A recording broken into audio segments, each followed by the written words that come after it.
जयगुरु भागवत। उस स्वरूप को देखकर कंस अयतन भयभीत हो गया। उस समय देवी ने कंस को संबोधित करते हुए कहा कि हे कंस, तूने मुझे पृथ्वी पर पटक कर व्यर्थ ही अपराध लिया। तेरे मारने वाला तो वर्ज में उत्पन्न हो चुका है, वह तुझे मारकर पृथ्वी का भार उतारेगा। हे परीक्षित, योग माया देवी के मुख से ऐसे वचन सुनकर कंस अपने मन में यह विचार करने लगा कि हमने वसुदेव देवकी को कष्ट देकर तथा अनेक पुत्रों को मारकर व्यर्थ ही अपराध लिया है।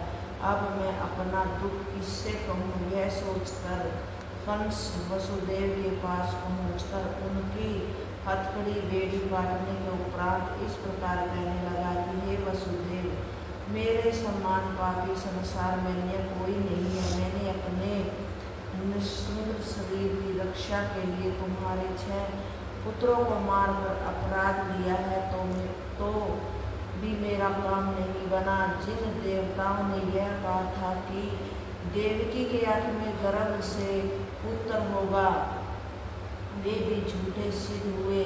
अब तुम दोनों मेरा अपराध अक्षमा करके यह समझकर धैर्य धारण करो कि तुम्हारे उन पुत्रों की आयु इतनी ही थी। संसार में कर्म का लिखा किसी के मिटने नहीं मिटता। ज्ञानी मनुष्य मरण तथा जीवन को बराबर समझते हैं तथा अहंकारी लोग शत्रु मित्र में भेद देखते हैं।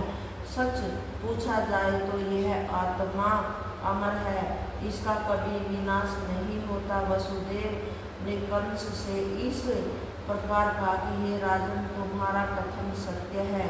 विधाता ने हमारे भाग्य में ऐसा ही लिख दिया था, इसमें तुम्हारा कोई दोष नहीं है। मनुष्य अपने सुख के अनेक उपाय करता है, परंतु श्री नारायण की इच्छा के बिना उनका मनोरथ सफल नहीं होता है। वसुदेव के ऐसे वचन सुनकर कंस प्रसन्न होकर वसुदेव देवकी को अपने घर ले आया। तदुपरांत उन्हें उत्तमोत्तम वस्त्र आभूषण पहनाकर उनके स्थान पर पहुंचा दिया।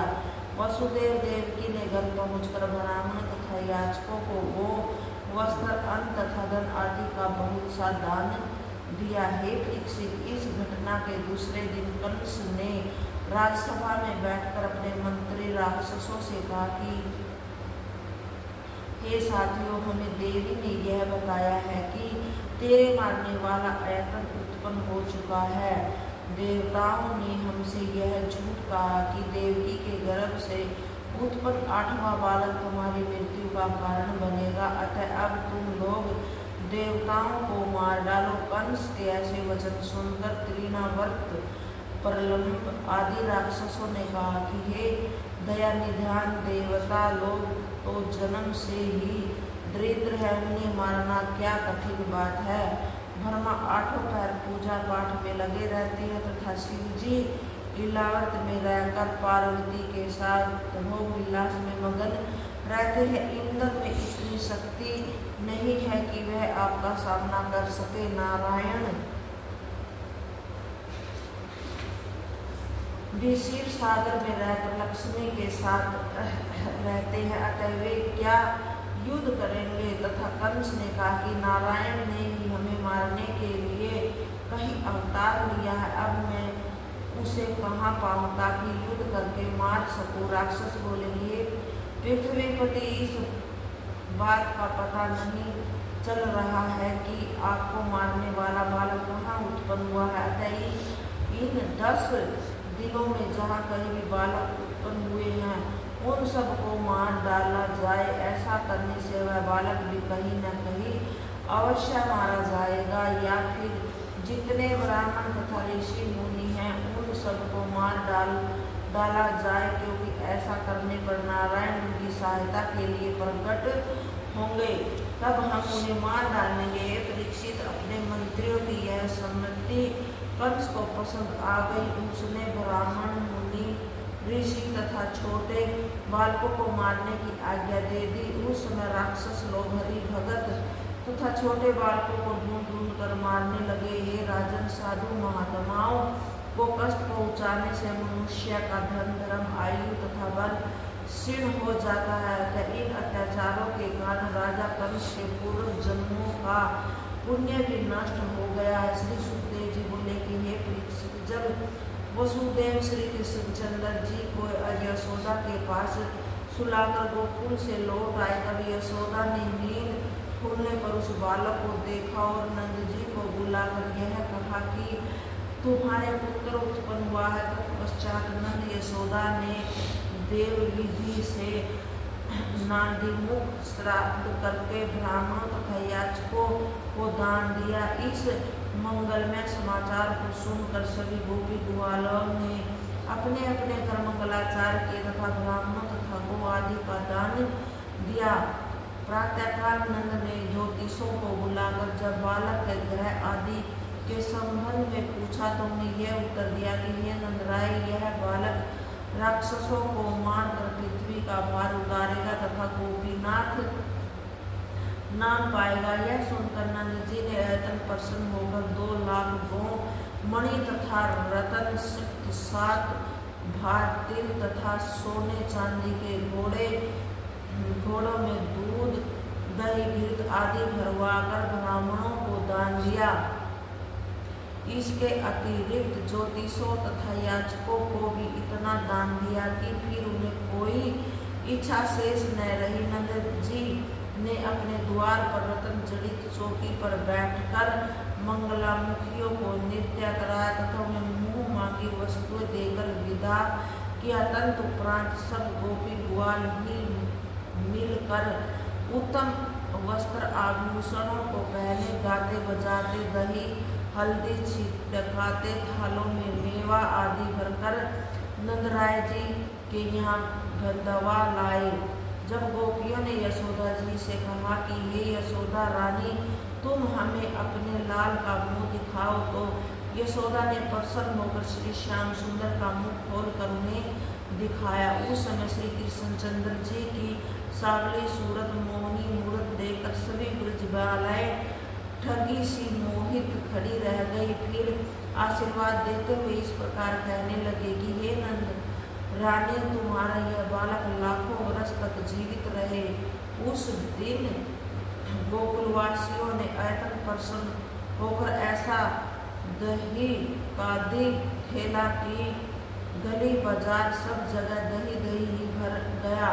गोपियां आनंद की गाली गाकर नंदराय को सुनाती थी और नंदराय जी उन्हें सुन कर परम प्रसन्न होते थे। उस समय रोहिणी भी अत्यंत प्रसन्न होकर गोपियों के साथ नृत्य करने लगी।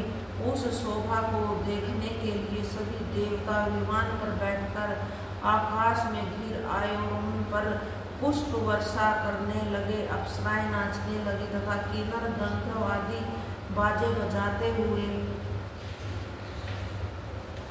गीत गा उठे। उस समय देवता अत्यंत प्रसन्न होकर इस प्रकार कह रहे थे कि इन गोकुलवासियों के बड़े भाग्य हैं कि जिन परम ब्रह्मा प्रभु का दर्शन ब्रह्मा शिव आदि देवताओं को ध्यान में भी सहज सुलभ नहीं होता, वे ही यह मनुष्य शरीर धारण करके सबके आनंद का वृद्धि कर रहे हैं। इतनी कथा सुनाकर श्री सुखदेव जी ने कहा कि हे परीक्षित, उस दिन नंदराय जी के यहाँ जो आनंद हुआ उसका वर्णन नहीं किया जा सकता है।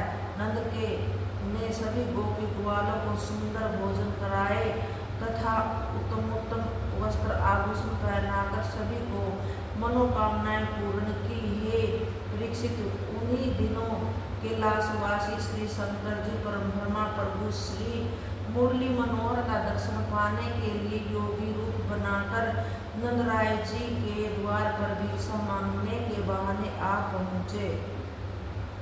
वहाँ उन्होंने भिक्षा न लेकर श्री हरि के दर्शन प्राप्त कर परमानंद को पा लिया। इसके उपरांत जब छठी का दिन आया तब नंद जी ने अपने आंगन को चंदन तथा केसर से लिखवाकर मोतियों का चौक बुलवाया। फिर अपने पुरोहित को बुलवाकर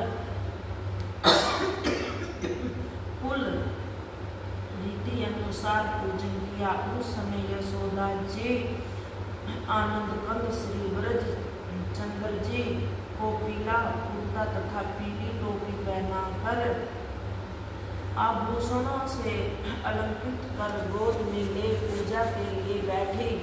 उस दिन भानु आदि गोप तथा गोपियां कुर्ता टोपी आभूषण आदि लेकर नंद जी के लाल को भेंट देने के लिए आ पहुंची। उन्होंने आयतन आनंद से भरकर ढोलक बजाए तथा सुंदर मधुर गीत गाकर सद और प्रसन्नता की धारा बहा दी। नंद जी ने सभी गोप गोपियों का यथोचित स्वागत सत्कार किया। फिर उन्होंने भगवान मुरली मनोहर के लिए एक रतन जड़ित पालना बनवाया। यशोदा उस पालने में श्री कृष्णचंद्र जी को लिटाकर आयतन प्रेम पूर्वक झुलाया करती थी। उन दिनों लक्ष्मी जी की कृपा से सभी गोकुलवासियों को इतना धन प्राप्त कि उसकी कोई गणना नहीं की जा सकती। सब लोग श्री कृष्णचंद्र जी के दर्शन पाकर अपना जन्म सफल बनाया करते थे। जय गीता भागवत।